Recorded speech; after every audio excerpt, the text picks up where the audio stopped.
années en voiture, ça a pris du temps. On demandait encore à nos parents, Are we there yet? Are we there yet? Are we there yet? Et j'ai rêvé de venir ici en Colombie-Britannique. Mes parents m'ont enseigné que j'étais capable de travailler fort. Je pouvais un jour peut-être avoir un chalet en Colombie-Britannique avec un bateau et une belle vie. Et c'était vraiment le deal au Canada. Vous travaillez fort, vous avez la chance d'avoir une belle vie dans un bel pays protégé et surtout sécuritaire. Comme enfant, en visite en Colombie-Britannique, je me souviens jamais de me sentir en danger. C'était tellement sécuritaire. Et les gens, les amis de notre famille étaient capables d'avoir une maison, des épiceries. C'était une belle vie à ce temps-là. Mais après 10 ans des libéraux, le coût de la vie a explosé. Les jeunes ne peuvent pas acheter des maisons, surtout ici. Vancouver est le pire marché immobilier en Amérique du Nord. Le crime est hors de contrôle. L'immigration massive a inondé les emplois. Le marché d'immobilier et aussi mis de la pression sur le système de santé. Donc, c'est ça le bilan des libéraux. M. Carney a promis qu'il allait être différent. Malheureusement, il est encore pire. Regarde le bilan. Les faits, pas les photos op, pas les belles annonces, pas des grandes réunions où les politiciens se félicitent, mais les résultats de M. Carney. Le déficit est plus grand avec M. Carney que ça n'a été avec M. Trudeau. La crise de logement est même pire. Ce n'est pas seulement que les jeunes ne peuvent pas acheter des maisons, mais c'est trop cher pour des constructeurs de les bâtir. Notre économie a perdu 60 milliards de dollars d'investissement, surtout aux États-Unis. M. Carney, malgré ses belles promesses de pouvoir gérer Trump, est en train de perdre des guerres tarifaires avec la Chine, avec les États-Unis, et il n'a fait aucun progrès pour ouvrir d'autres marchés outre-mer. Notre économie est en baisse, les salaires tombent, le chômage augmente, le coût de la vie est plus élevé que jamais, et monsieur le banquier n'est même pas capable d'introduire un budget. Comment ça se fait qu'il n'y a pas de budget? Puis, la criminalité est hors de contrôle. Nous sommes ici aujourd'hui à un endroit où les policiers de Surrey ont dû informer le public que cet endroit, cet édifice a été tiré. Il y a une augmentation dans la violence, l'extorsion de 330% à travers le Canada à cause de la criminalité que les libéraux ont libérée.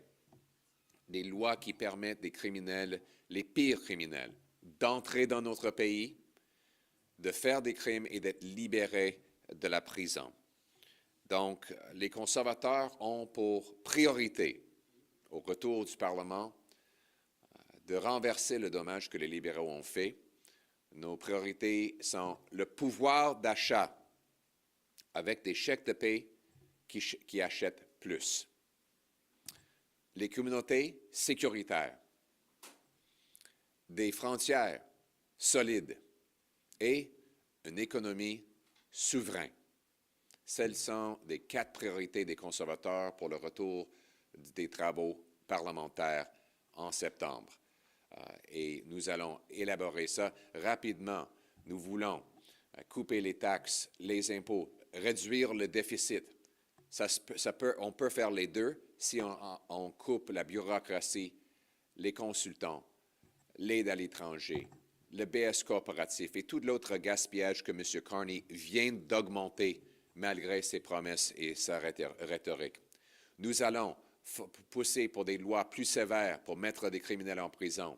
Nous allons pousser pour moins d'immigration, de réduire le nombre et de solidifier et protéger notre pays contre ceux et celles qui aimeraient faire des fraudes pour entrer au Canada.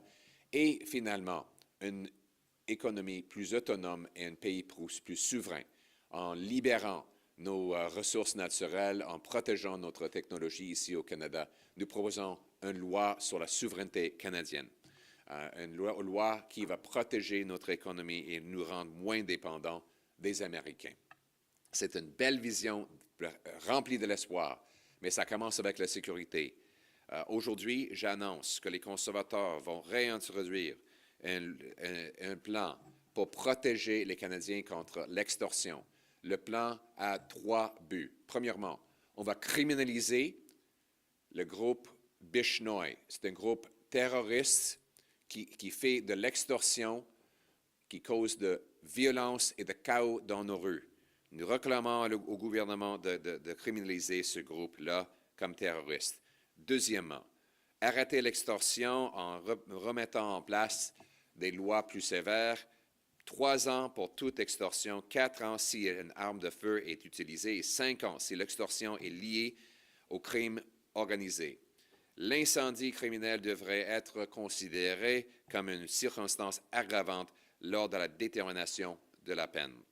La prison et la non-libération aussi, les libéraux ont créé la libération automatique avec C5 et C75.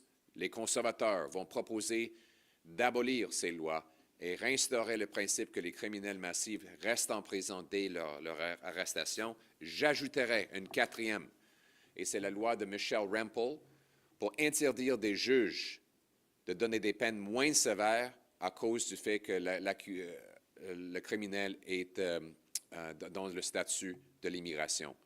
Ça ne devrait pas rendre les peines moins sévères à cause du fait que quelqu'un est en train de faire une application pour l'immigration ici au Canada. Ça, ce n'est pas juste. Tout le monde devrait payer le prix s'ils font la criminalité. La vie devient de plus coûteuse, plus dangereuse et moins agréable après l'arrivée au pouvoir de M. Carney, qui garde en place les mêmes politiques des libéraux. Mais il y a de l'espoir. Les conservateurs vont mettre le Canada d'abord. On va travailler pour avancer un pays qui est sécuritaire, abordable et fort. Un pays souverain, le Canada qu'on aime. Merci beaucoup. Thank you very much, everyone. It is great to be back in beautiful British Columbia. As I said at the outset, we used to love to vacation here as kids, and including here in Surrey. And I always remember my parents' friends who were welcoming us here. They could afford homes. They felt safe. Life was affordable and optimistic. And my folks would tell me that if I worked hard enough, one day I could even have a little cabin or cottage in beautiful BC. And that was the kind of optimism we grew up with in Canada. A beautiful, hopeful future. It was the deal, simple deal. You work hard, you get a great life.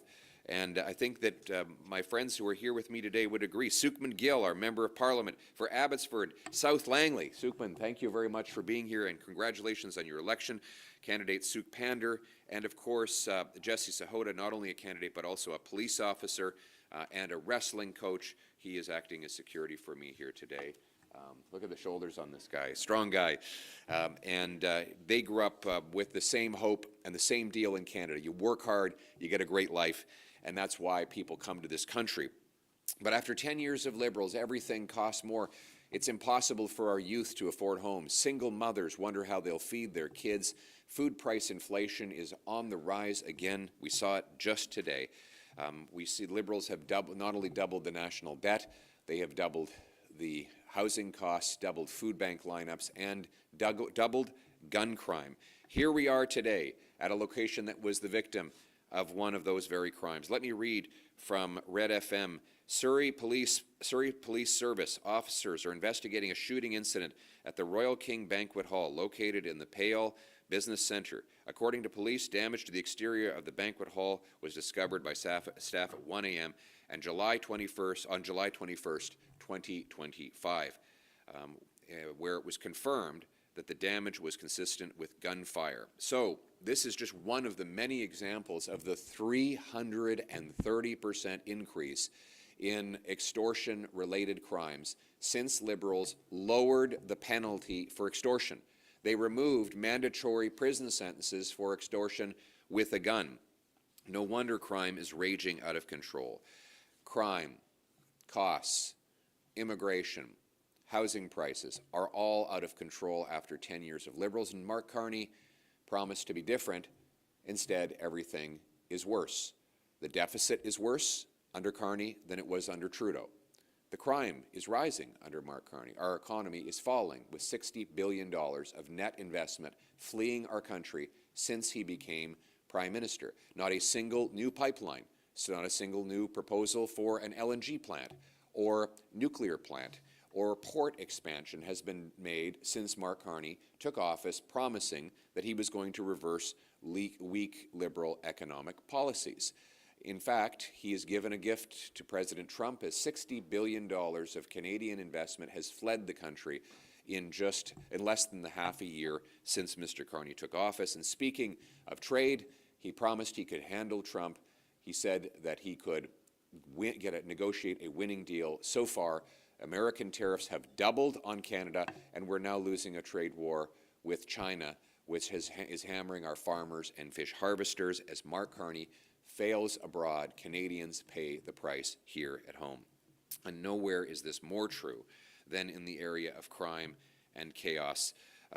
Mark Carney has not only failed to change a single Liberal law he sent his MPs home for the summer with crime up, inflation up, the deficit up, and elbows down, and not a one action taken to reverse the Liberal crime chaos that we came to expect under his predecessor. And he put in charge of crime his two most incompetent ministers. First, he's got Sean Fraser as the Justice Minister. This is the immigration minister who caused the immigration crisis, and the housing minister who caused the housing crisis. And now because of those failures, he's in charge of law and order. And then he's got a public safety minister who doesn't even know what a gun license is. So how can he fight gun crime? The incompetence that you have to have as a prime minister to name such terrible ministers would be laughable if it weren't so terrifying, because the people behind me today are paying the price for this insanity. And that is why Conservatives are setting our priorities for the fall session. We want stronger take-home pay that buys more affordable goods, safer communities by locking up criminals, secure borders with immigration that is under control and drugs and guns kept out of our country, and a self-reliant Canada that produces more of its own goods and reaches overseas markets so that we're no longer so helplessly reliant on one market. That is our priority. Stronger take-home pay, safer streets, secure borders, a self-reliant Canada. And that is what we will be fighting for in the fall session. But it starts with safety. And that's why today I am announcing a Conservative action plan to counter the Liberal extortion crisis. Number one, we're calling on the government to immediately list the Bishnoi gang as a terrorist organization. The Bishnoi gang has been terrorizing communities, shooting up neighborhoods, extorting our people, and taking the money out of our country. There's evidence now that their violence is linked to terror and to political motivations. This is why numerous mayors and premiers, including Mayor Patrick Brown from Brampton, have called for this group to be listed as a terrorist body. Doing so would allow police to arrest anyone who raises money, organizes, plans, does logistics or recruitment, and put those people in jail, or if they are non-Canadians, kick them out of this country. Next, we are calling for jail and not bail by repealing Liberal Law C-75 and Liberal Law C-5, that we will ensure that offenders who engage in extortion go to jail. They are not automatically released again and again through the revolving door. Finally, we're calling for the adoption of our Deputy Leader Tim Uppal's bill making mandatory prison sentences for extortion. First offense will be minimum 4 years. If it's with a gun, it will be 5 years and up to 7, and it will be an aggravating offense if the extortion involves the use of fire. So this action plan will help us to become more secure. And I would add Michelle Rempold's bill. she's announcing she's bringing in a bill saying that immigration status should not be used by judges to reduce the sentences of convicted criminals. You know, the other day we had a judge who said, well, this individual is a non-Canadian, and if they get a high conviction, they'll be deported from the country. Well, that's what we want. If someone commits a crime when they're here as a visitor, we want them to do a sentence in prison and then get the hell out of Canada. We don't want to keep criminals in our streets. We don't want to invite criminals to our country. Every single criminal who visits our country and is a non-Canadian should be quickly deported from our country. The Liberals, under Mark Carney, have lost track of 600 convicted criminals who are wandering our streets committing even more crime. These are not even Canadian citizens. We need to bring back an immigration system that brings in only the right people in the right numbers. People who lawfully enter our country and follow all the rules are welcome to contribute, but only in the numbers we can absorb, and only law-abiding, hardworking people need to be allowed into our country. That is the approach that Conservatives will take. Again, our priorities for the fall session are to bring in stronger take-home pay that buys you more, safer streets with criminals behind bars, secure borders with immigration that is under control and lawful, and fourth and finally, a self-reliant Canada, a Canada where we produce our own goods, we export to markets around the world, no longer dependent on the Americans. By the way, I heard that Mark Carney is celebrating today that he set up yet another bureaucracy. This is his answer to the American tariffs. He's going to create a new office. Mr. Carney, we don't need more bureaucrats and offices in Ottawa. We don't need to build an office. We need to build pipelines, mines, LNG plants, nuclear plants. Not one of those projects has been proposed since Mark Carney took office. And that is why our Sovereignty Act, the Canadian Sovereignty Act that Conservatives are proposing, will repeal the anti-energy laws, make this the fastest place to get a permit, end capital gains tax when you reinvest the money in Canada to bring back the hundreds of billions of dollars of investment that the Carney Liberals have lost our country, bring it back to Canada, make this a strong, self-reliant country for a change. That is our purpose. That is our mission. Now, let's get to work. Thank you. Now taking questions from the floor. Good morning, Mr. Poilievre. My Good name is morning. Parmeet Kamra from Omni News and City as well. Yes, Parmeet. My question is about the violence and the extortion which you have talked about. So the extortion wave which has gripped the city of Surrey as well as Canada, it has everyone in fear. Extortion victim Satish Kumar, he has hosted one community meeting, community forum as well, to highlight the real fear. My question to you is, what federal envision you have, or what do you propose to protect these vulnerable small businesses who are repeatedly targeted right now? Thank you very much for your question. And I called Satish when he had his town hall. I wanted to be here. The answer is we need to reverse the Liberal laws that have caused this chaos in the first place. Liberals passed C5, which lowered the penalty for extortion with a gun. What do you know? Now we have more extortion with guns. Then they brought in C75, catch and release bail. So the same extortionists who get caught are released within hours to go and do extortion all over again. Third, they ruined our immigration system, so we no longer screen for criminal records in other parts of the world. So people are able to come in with criminal records and carry out crime on behalf of the Bishnoi Group and other global crime networks. So our plan repeals catch and release bail, brings in mandatory jail time for repeat offenders, and ensures that we have a ban on the Bishnoi terrorists so that this network of extortionists and terrorists are automatically criminalized, their members are locked up, and those who are not citizens of Canada should be kicked out.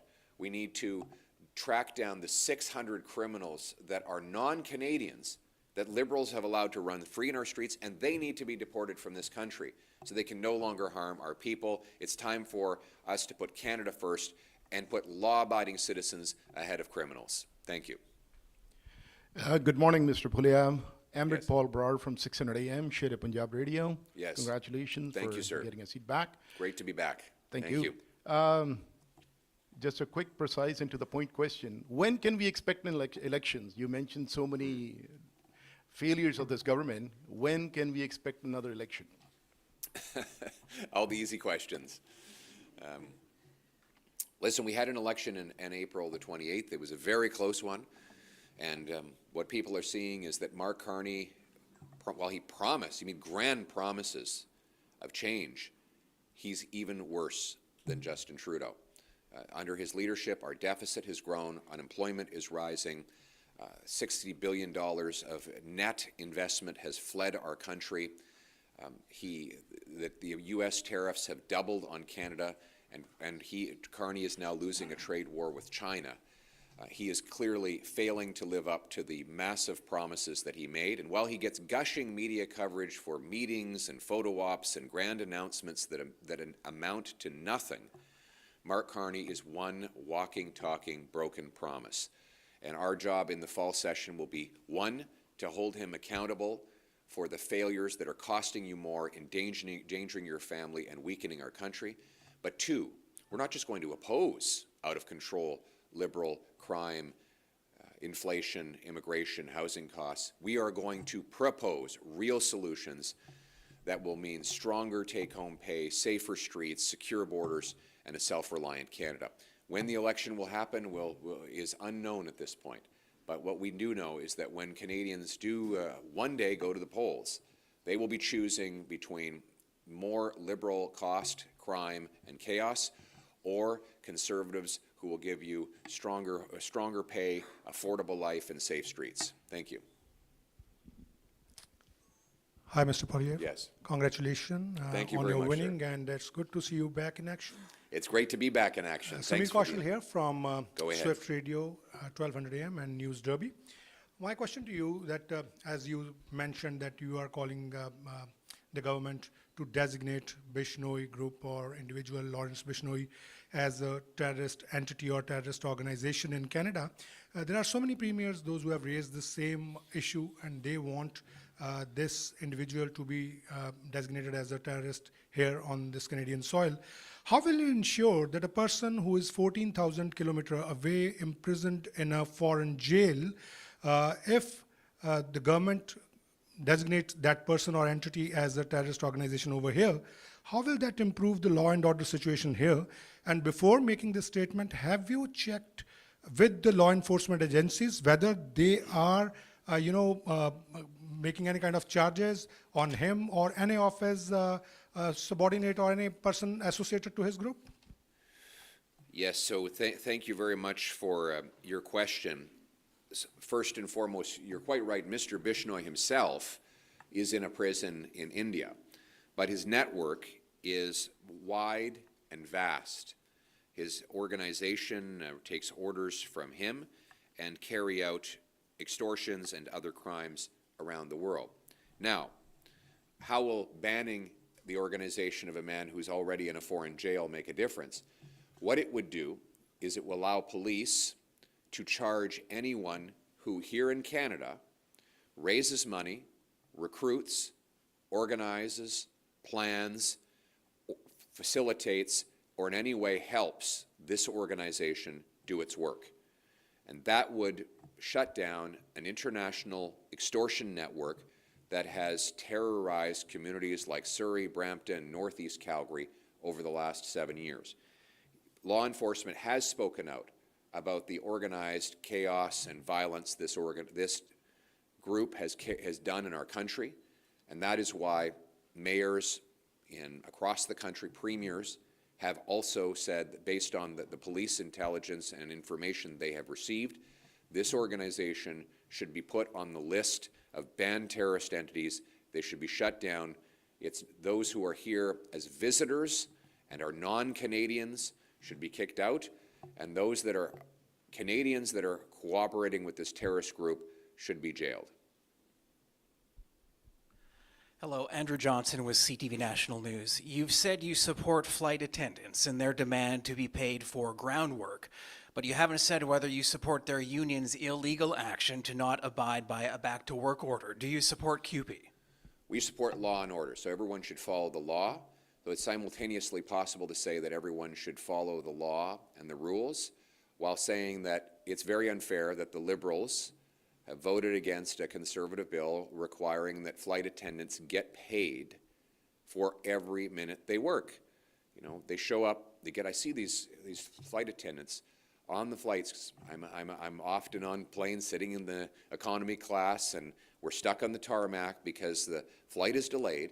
And I think of these poor working flight attendants up on their feet, serving the passengers, and they're not getting paid. It's crazy. You know, you should be paid for the work that you do. We put forward a bill to that effect. If the Liberals had voted for that bill, we might have been able to avoid this strike. And we need more competition in our economy so that workers and consumers can choose between more airlines. And that would allow better wages for the workers and better choice and prices for our consumers. Of course, after 10 years of Liberals, air travel is worse than ever before, more cancellations, more delays, higher prices, and worse working conditions for our workers. And finally, last year we had the largest number of strikes in a generation. Well, why is that? Inflation. Because when Mark Carney advised the Liberals to print and spend money and cause the worst inflation in 40 years, what happened? Workers had to fight for wage hikes in order to catch up with the cost of living. As long as you have Liberals spending money they don't have on things we do not need, working people will pay the price through higher inflation. We need to cut back on the consultants, the waste, the bureaucracy to bring down debt, inflation, and taxes. Thank you. Hello, Yasmin Ghanay, CBC National News. Have the measures the Canadian Armed Forces taken to date to combat hateful conduct and racism been sufficient? And what should happen to the soldiers who gave the Nazi salute? We condemn that, and I think after a decade of Liberal mismanagement and poor political leadership, our military is in a difficult state, despite the courageous men and women who put on the uniform every single day. Liberals have ruined our armed forces by underfunding the front line, by building up the back office bureaucracy, and by wasting money on constant procurement boondoggles. We believe in a military that is strong. We want to fill all the vacancies in recruitment. We want to rearm our forces, buy the Poseidon planes, the fighter jets. We need 3 new bases in the north. We need to take back control of our Arctic. We need a military that is guided by a warrior culture, and that is what we're going to have under a future Conservative government. Thank you. And last question. Sonia West from Sanja TV. Hi, Hello, Sonia. Mr. Poilievre. Congratulations on winning your way back. Thank you very much, Sonia. You're very welcome. Remember when we were little, those books, Choose Your Own Adventure? I'm sure we all remember them. Right. If we could go back, Canadians could go back and choose their own adventure, and it was you that they had chosen in April, what would it look like now between Canada and US? Because it's bad. The relationship is broken. A lot better than it does right now. I mean, where are Mark Carney's elbows these days? He seems to have misplaced them. He's made concession after concession to President Trump and got nothing in return. It would be one thing if he backed down on counter tariffs and the digital services tax and so on and got wins. But instead, the tariffs are twice as high today on Canada than they were when Mark Carney took office. He's cast aside. He's not even invited to big international meetings. And Beijing's dictatorship now smells weakness. And they're targeting us with new tariffs on our farmers and fish harvesters. Mark Carney is losing abroad, and Canadians are paying the price at home. So I think everyone's waiting for this, for Mr. Carney to live up to his promises. If I were Prime Minister today, we would be building from a position of strength. We would have passed the Canadian Sovereignty Act to repeal all the anti-energy laws, legalizing rapid pipeline construction, mines, LNG plants, nuclear facilities, expanding and opening up our ports so that we could send our goods overseas and be less reliant on the Americans. and we would negotiate from that position of strength to get a fair deal that, yes, ensures Canada does its job of protecting North America with a stronger military and more secure borders, but also gives us free trade with our American friends. That is the deal. That would be the adventure that we would be on now, and it is what we are going to put forward when Canadians eventually vote in the next election. Thank you very much. Thank you. That concludes our press conference. Right on. Thank you.